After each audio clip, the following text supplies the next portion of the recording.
Okey, Assalamualaikum dan salam sejahtera. Hari ni kita nak sesi sharing sikit berkaitan dengan template-template yang ada lah. So hari ni saya buat research yang agak lebih detail sikit lah tentang satu template yang saya buat updating supaya lebih mantap, supaya lebih nampak perjalanan kita punya trading lah. So salah satu template hari ni kita trade dekat nak buat research besok nak masuk trade, kita nak cari satu market yang dah habis oversold dia bulan. Ni agak menarik dalam Euro CSF ni, kita jumpa bulan. So Euro ni bagi tahu monthly dia nak bagi signal buy. Sekarang dia nak tunggu untuk signal buy. So kalau kita buat research daripada kita tekan OK lah ni daripada template ni, kita dah ada satu resistance dan support dekat sini. Dia dah bagi tahu dekat sini dah dekat 100 auto fibo yang biasa kita ada. Lepas tu dia nak ke 61, 50, 38, 23.6 dan kosong. Ni adalah area-area dia nak pergilah. So kita dah jumpa satu trading yang monthly dah overbought. Dah ada dia dah jatuh lah. Dia dah oversell lah. Ini salah satu lah. Saya dah buat marking kat sini. Alright, level ni. Pada price dekat sini lah. Kalau kita tengok, dia ada price lah kat situ. Kalau kita kecilkan dia kepada week. Okay, kita kecil pada week. Saya dah start buat dia punya line. So, line di sini dia dah nak cross buy lah. So hopefully besok pagi kita jumpa satu candle dekat sini tulis arrow buy lah. Arrow buy. So dia dah pergi macam ni, dia dah buat double bottom dan dia monthly dah bagi tahu signal dia buy dan dia akan grow ke atas. Setup ni kalau kita tengok day 1 baru nampak sikit. Alright. So H1 dah bagi tahu strong bullish. 30 minit pun dah bagi tahu boleh buy.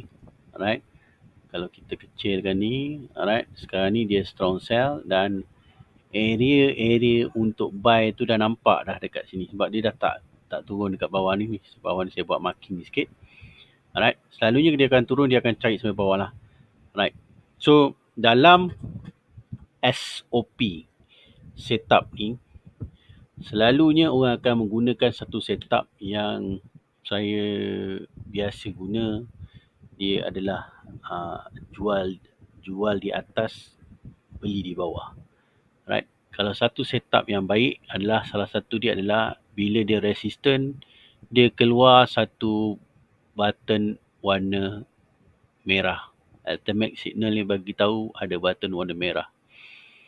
So kat sini kita dah boleh sell dan selalunya kita akan letak di atas ni untuk dia punya SL. So kalau kita tengok kat sini, dia masuk kat sini, kita dah mula sell, dia dah pergi ke bawah sampai bawah ni lah. Dia akan cari line hijau. So line hijau ni ibarat dia seperti Bollinger Band, tapi dia bukanlah Bollinger Band. Dia ada satu buffer. Buffer merah ke atas dan buffer hijau ni. Right, so hijau ni adalah buffer.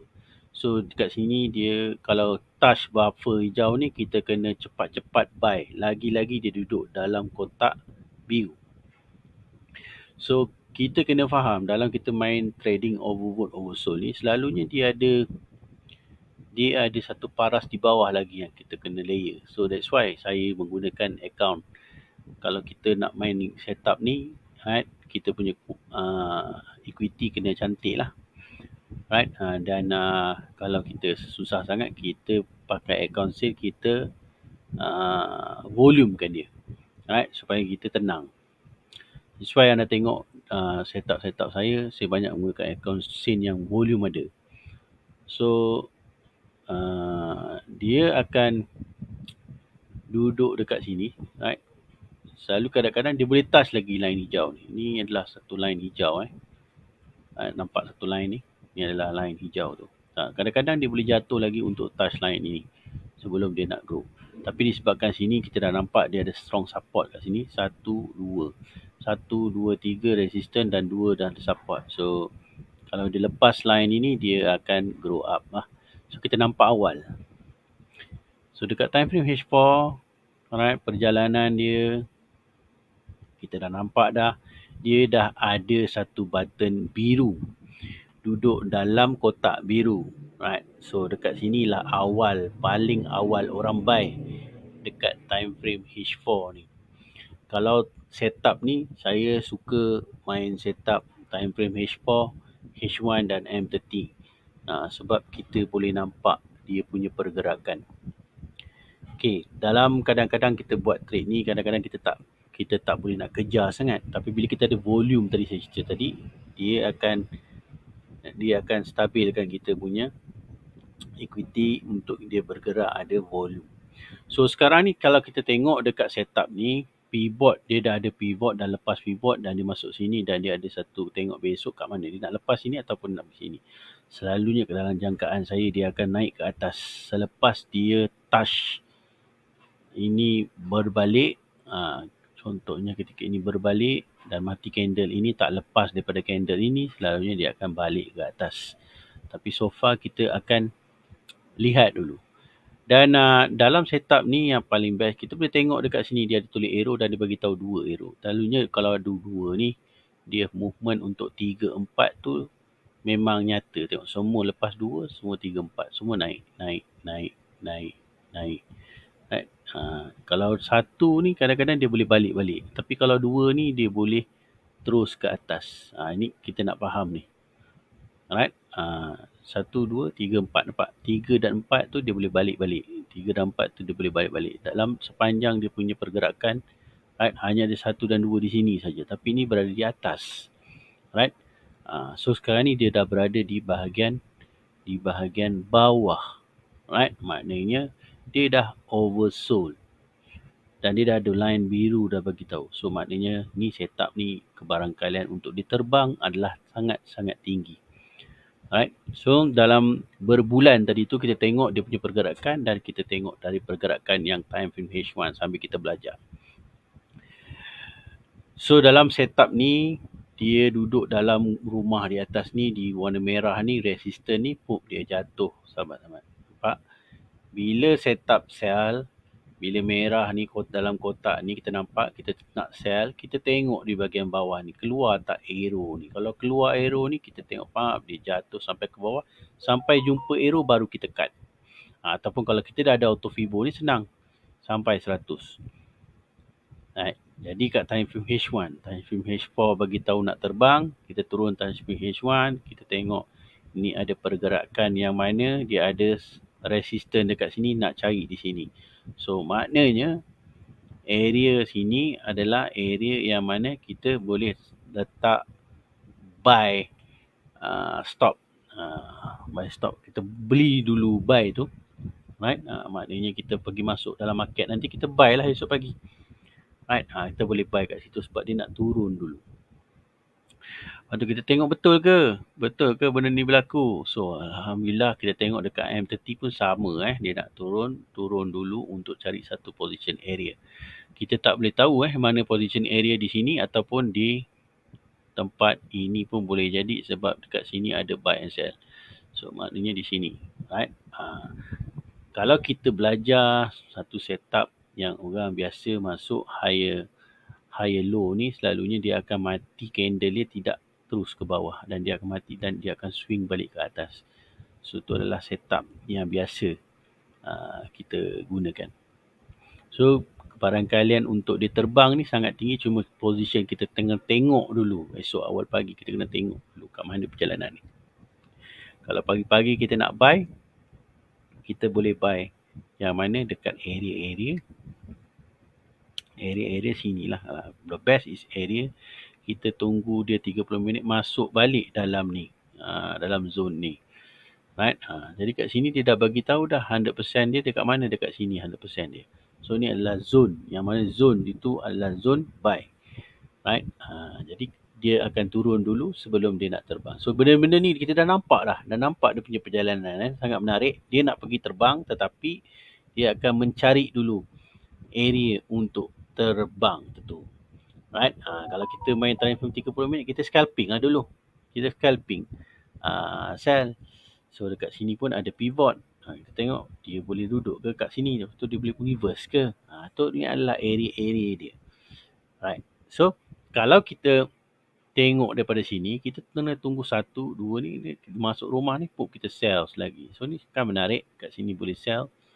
Alright. Lepas tu dekat sini dia akan boleh buy. So ni ni adalah area-area yang kebarangkalian dia terbang tu sangat tinggi. Kita waiting je. Alright. So ni lah antara setup yang saya gunakan dalam template ni untuk saya buat research. Ini Euro CSF. Itu saja research saya untuk Euro CSF. Dan katalah kita tengok dekat sini gold. Alright, dia dah naik, dia nak jatuh. So gold ni kalau kita perasan betul-betul, dia bukan terus terbang. Dia akan buat bounce, lepas tu dia terbang. Dia akan buat bounce, lepas tu dia terbang. Lepas tu dia pergi, tunggu lama atau menung kan. So kat sini dia dah bagi dah area sell. Sell di line merah, sign di line merah. Dia ada dua setup. Satu setup sign sell di sini. Right, sell di sini, di line ini. Ni awal. Lepas tu yang ni confirmation. Right, sell di line merah ada keluar ni. Kita akan biarkan dia untuk turun. Nampak? Dia ada dua dan dia akan turun. So ni adalah area yang kita boleh ambil awal pagi untuk position kita sell. Tengok dia boleh sampai balik rumah sebelum dia nak terbang balik. Alright, so dia ada kat line hijau ni. So ni adalah line hijau. Alright, ni line hijau dan ni adalah di line yang pivot kosong. So inilah antara area-area untuk kita sebelum kita nak swing. Alright, kalau kita tengok perjalanan untuk monthly, right? So nampak monthly ni orang cakap dia nak buy, tapi kat sini bagi tahu dia nak sell. Macam mana orang boleh cakap sebulan dua lagi dia akan terbang lagi. Semua benda yang kita tak tahu mana arah dia. Kalau kita ada benda macam ni, kita boleh tahu arah dia. Right, nampak dia nak jatuh lagi. Day 1 ni pun sama juga, nak jatuh. H4 pun sama. Right, dia nak cari position untuk area kejatuhan. Dan kalau kita dekat M30 memang dah terbukti memang dia nak jatuh dulu. So kita goal ni kalau kita nak pergi main time frame H4, kita kena ada volume lah. Kalau kita tak ada volume, kita just go dengan time frame yang kecil, 15 minit. Right, dia nak jatuh kat sini, dah jadi arrow kat sini. 15 minit, 5 minit, dia nak naik 5 minit. 5 minit tak payahlah, kita tengok 15 minit, 30 minit, 1 jam. So 1 jam pun bagi tahu area dia adalah jatuh. Kalau kita ambil sell, kita tunggu position sini, right, ini adalah area-area kita nak layer sell. Right, nampak bila kita tengok kat sebelah ni, nampak dia ada area-area dia layer. Right, ni adalah area sales dia. So ni adalah area sell dan dia akan ikut sampai ke kosong di sini. Ataupun kalau kita layer kat sini, ni adalah area-area yang dia nak bagi kita profit. So nampak kat sini, dah ada button sini, dah ada button sini. Tengok, ini adalah area sell, ini adalah area buy. So kita ambil instant sell dalam gold. So kita tunggu satu arrow, yang arrow ni adalah jatuh macam ni, kita akan sambung layer. Tapi ni pun dah boleh buat instant dah esok. So inilah setup goal yang saya masuk. Dan ada satu lagi setup yang saya tengok untuk minggu depan. Alright, adalah CAT CSF. Ni adalah CAT CSF. Ini lagi padu. Terus dapat position yang mana area dia adalah area sell. Alright, area ni adalah area sell. Area ni adalah area sell kejatuhan. Dan kalau kita tengok dekat time frame H4, dia dah pergi area sell. Dia dah cantik dah dekat sini, tengah tunggu arrow saja merah. Dan kita boleh masuk sell, cari balik kosong dekat mana dia bermula. So sangat-sangat menarik bila kita tahu, bila kita nampak perjalanan yang panjang overbought, oversold. Itu saja saya nak sesi sharing. Auto Fibo, right, kita ada resistance dan support, lepas tu kita ada range, kita ada benda senang nak tengok lah indikator ni, right. So that's why ini adalah satu pembelajaran yang sangat menarik untuk anda Saya sedang menghantar email. Anda boleh tengok email ini. Anda boleh buat research sendiri. Perjalanan untuk minggu hadapan 18 hari bulan.